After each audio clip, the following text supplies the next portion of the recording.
د اسلام څو ارکان دي او د ارکانو حیثیت چشتي کچیر یو انسان د ارکانو څخه انکار وکي یا په دې ارکانو کې د یو رکن انکار وکي دا هغه څه حکم دی او کچیر په دې ارکانو کې یو انسان یو رکن ادا نه کی دا څه حکم دی نو دې باره کې نن یو ضروري تفصیلی خبره ده چې تاسو یې دا سره واوري او دا ویډیو در سره شیر کړئ د اسلام 5 ارکان دي اول کلمه دویم لمونځ دریم زکات څلورم حج پنځم د رمضان شریفی روزه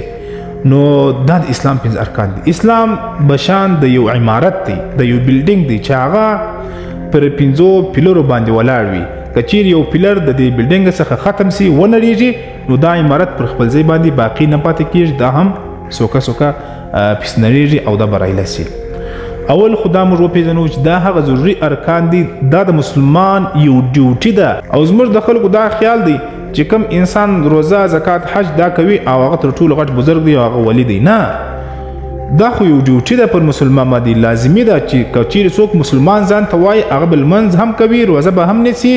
زکات به هم ادا کوي حج به هم کوي کچیر په ور باندې فرض وو خو موږ ودې ته هغه کس چې هغه لمونځ کوي بس موږ هغه ته غټ مسلمان وایو هغه ته پرهیزګار هم وایو دا خبره لازمي نه ده دا ضروري خبره نه ده بلکې د دین علاوه اسلام چې دی هغه په نور ژوندۍ کې معاشرتي ژوند د بزنس ژوند دا په دې ټولو کې به موږ مکمله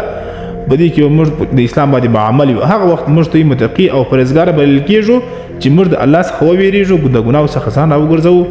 لیکن کم څوک چې دا 5 ارکان نه ادا کوي